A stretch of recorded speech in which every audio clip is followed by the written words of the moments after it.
Hi dears, ഇന്ന് നല്ലൊരു recipe കണ്ടു നോക്കാം കേട്ടോ. നമുക്ക് എളുപ്പത്തിൽ ചെയ്യാൻ പറ്റുന്ന നല്ലൊരു റെസിപ്പിയാണ്. പാൻ ചൂടാക്കിയിട്ടുണ്ട് കേട്ടോ. പാൻ നന്നായിട്ട് ചൂടായിട്ട് വരുമ്പോൾ 1 സ്പൂൺ വെളിച്ചെണ്ണ, 1 ടീസ്പൂൺ മാത്രം ചേർത്ത് കൊടുത്താൽ മതി. 2 നുള്ള് ചെറിയ ജീരകവും അതുപോലെ കറിവേപ്പിലയും കൂടി ചേർത്ത് കൊടുക്കുക കേട്ടോ. ഒന്ന് നന്നായിട്ട് വഴറ്റിയതിന് ശേഷം ഇഞ്ചി, പച്ചമുളക്, വെളുത്തുള്ളി കുറച്ച് റഫായിട്ട് കട്ട് ചെയ്താൽ മതി കേട്ടോ. അങ്ങനെ ഫൈൻ ചോപ്പായിട്ടൊന്നും കട്ട് ചെയ്യണ്ട. അതൊന്ന് വാടി വന്നതിന് ശേഷം ഇതിലേക്ക് സവാളയും അതുപോലെ റഫ് കട്ടിങ് ചെയ്താൽ മതി. അത്ര നൈസായിട്ടൊന്നും കട്ട് ചെയ്യണമെന്നില്ല. ഇനി ഇതൊന്നുകൂടി ഒന്ന് എല്ലാം കൂടി ചേർത്തൊന്ന് മിക്സ് ചെയ്യാം. ഒരുപാടൊന്നും ബ്രൗൺ ആയിട്ട് വരണ്ട കേട്ടോ, ഇത്രയും മതി. ഈ ഒരു സവാളക്ക് ആവശ്യത്തിനുള്ള ഉപ്പ് കൂടി ചേർത്ത് കൊടുക്കുക കേട്ടോ. നന്നായിട്ടൊന്ന് മിക്സ് ചെയ്യുക. ഇനി ഇതിലേക്ക് നല്ല പഴുത്ത 1 ടൊമാറ്റോ അതുകൂടി ചേർത്ത് കൊടുക്കുക. എല്ലാം കൂടി മിക്സ് ചെയ്യുക. ഇനി ഇതിലേക്ക് 2 പിടി തേങ്ങ, ഇതിപ്പോൾ ഫ്രീസറിൽ നിന്ന് എടുത്ത തേങ്ങ ആയതുകൊണ്ട് കുറച്ച് കട്ടയായിട്ട് ആണ് കേട്ടോ. അപ്പോൾ ഫ്രഷായിട്ടുള്ളതോ എങ്ങനെയായാലും കുഴപ്പമില്ല, തേങ്ങ ചേർത്ത് കൊടുക്കുക. അതുകൂടി നന്നായിട്ടൊന്ന് മിക്സ് ചെയ്യുക. അപ്പോൾ ഈ കട്ടകളൊക്കെ ഒന്ന് ഇതുപോലെ ഉടച്ചു കൊടുക്കുക. തേങ്ങ നന്നായിട്ടൊന്നും മൊരിയേണ്ട ആവശ്യമില്ല, ഇത്രയും മതി. ഇനി ചൂടി കിടന്ന് തന്നെ ഇതെല്ലാം ചെറുതായിട്ട് ഇങ്ങനെ വാടിക്കൊണ്ടിരുന്നോളും. അപ്പം ഇനി ഇതിലേക്ക് 1 ടീസ്പൂൺ കടലപ്പൊടി, അതുപോലെ 1/2 ടീസ്പൂൺ കുരുമുളക് പൊടി ഒന്ന് മിക്സ് ചെയ്യുക. ഫ്ലെയിം ഏറ്റവും കുറച്ച് വയ്ക്കാം കേട്ടോ, പൊടികൾ ചേർക്കുമ്പോൾ, അല്ലെങ്കിൽ പെട്ടെന്ന് കരിഞ്ഞു പോകും.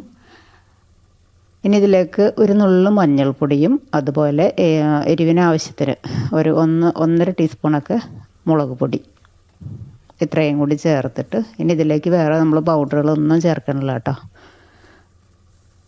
ഇത് മതി.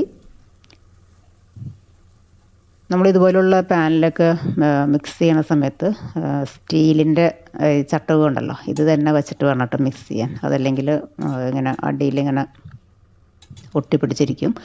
അതൊന്ന് തണുക്കാൻ വെക്കാം കേട്ടോ. നന്നായിട്ട് തണുത്തതിന് ശേഷം ഞാൻ മിക്സിയുടെ ജാറിലേക്ക് ഇട്ട് കൊടുത്തിട്ടുണ്ട്. ഒന്ന് തണുത്തതിന് ശേഷം മാത്രം അരച്ചെടുക്കാൻ പാടുള്ളൂ കേട്ടോ. ഇനി ഇത് ജസ്റ്റ് ഒന്ന് ക്രഷ് ചെയ്തെടുക്കുക ആദ്യം. അതിന് ശേഷം 1/4 ഗ്ലാസ് വെള്ളം കൂടി ചേർത്തിട്ട് അരച്ചെടുക്കുക. ഒരുപാട് ഫൈൻ പേസ്റ്റ് ആക്കേണ്ട ആവശ്യമില്ല. ചെറിയ ഒരു തരിതരിയൊക്കെ ഉണ്ടായാലും കുഴപ്പമില്ല. ഞാൻ അതൊന്ന് അരച്ചിട്ട് വരട്ടെ കേട്ടോ. ഇത്രയും മതി, അതവിടെ ഇരിക്കട്ടെ. ഇനി നമ്മൾ നേരത്തെ ഇതെല്ലാം വഴറ്റിയ പാൻ ഉണ്ടല്ലോ, അത് തന്നെയാണ് ഞാൻ വെച്ചിരിക്കുന്നത് കേട്ടോ. അപ്പോൾ അതിൽ തേങ്ങയുടെ പൊടി അതുപോലെ മുളകിൻ്റെ ഈ നമ്മൾ ചേർത്ത പൊടികളുടെ ചെറിയ പൊടികളൊക്കെ ഉണ്ട്, അതൊന്നും കുഴപ്പമില്ല. ഇനി ഇതിലേക്ക് ഈ അരപ്പ് ചേർത്ത് കൊടുക്കുക. അരപ്പ് കൂടി ചേർത്ത് എല്ലാം ഒന്നുകൂടി ഒന്ന് മിക്സാക്കി എടുക്കുക. ഈ സമയത്ത് ഞാൻ ഗ്രീൻ പീസ് അല്പം ഉപ്പും കൂടി ചേർത്തിട്ട് വേവിച്ച് വെച്ചിട്ടുണ്ടായിരുന്നു കേട്ടോ. അപ്പോൾ ഗ്രീൻ പീസ് വേവിക്കുമ്പോൾ ശ്രദ്ധിക്കുക, കുറച്ചൊക്കെ ഇങ്ങനെ അലന്ന് പോയാലും കുഴപ്പമില്ല, എന്നാലും കുറച്ച് ഗ്രീൻ പീസ് കാണാനും കൂടി വേണം കേട്ടോ. അപ്പോഴാ കറിക്ക് നല്ല ടേസ്റ്റും ഒരു ഷോയൊക്കെ ഉണ്ടാവുള്ളൂ. ഒരുപാട് വെന്ത് പോയിട്ടുണ്ടെങ്കിൽ കറി കാണാൻ ഭംഗിയുണ്ടാവില്ല. കണ്ടോ, ഇതുപോലെ കുറച്ച് പീസായിട്ട് തന്നെ കിടക്കണം. എന്നാൽ കുറച്ചൊന്ന് വെന്തുടഞ്ഞാലും കുഴപ്പമില്ല. അപ്പോൾ അത് ഒരു കറക്റ്റ് ടെക്സ്ചറിൽ എടുക്കണം കേട്ടോ.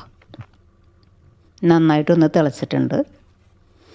അത് കറി ഇരിക്കുന്തോറും കുറച്ചൊന്ന് കുറുകി വരും. അപ്പോൾ അതിനനുസരിച്ചിട്ട് വേണം വെള്ളം ചേർത്ത് കൊടുക്കാൻ. ഇത് മല്ലി ഇലയാണ്, അപ്പോൾ ഇതും ഫ്രീസറിൽ നിന്ന് എടുത്തത് കൊണ്ടാണ് ഇങ്ങനെ. ഫ്രീസറിൽ മല്ലിയില ഒരുപാട് നാൾ സൂക്ഷിച്ച് വെക്കാൻ പറ്റും കേട്ടോ. എടുക്കുമ്പോൾ ചെറിയ കളറ് തോന്നിയില്ലെങ്കിലും ചൂടൊക്കെ അടിച്ച് കഴിയുമ്പോൾ അതിന് ഗ്രീൻ കളറ് കിട്ടിക്കോളും.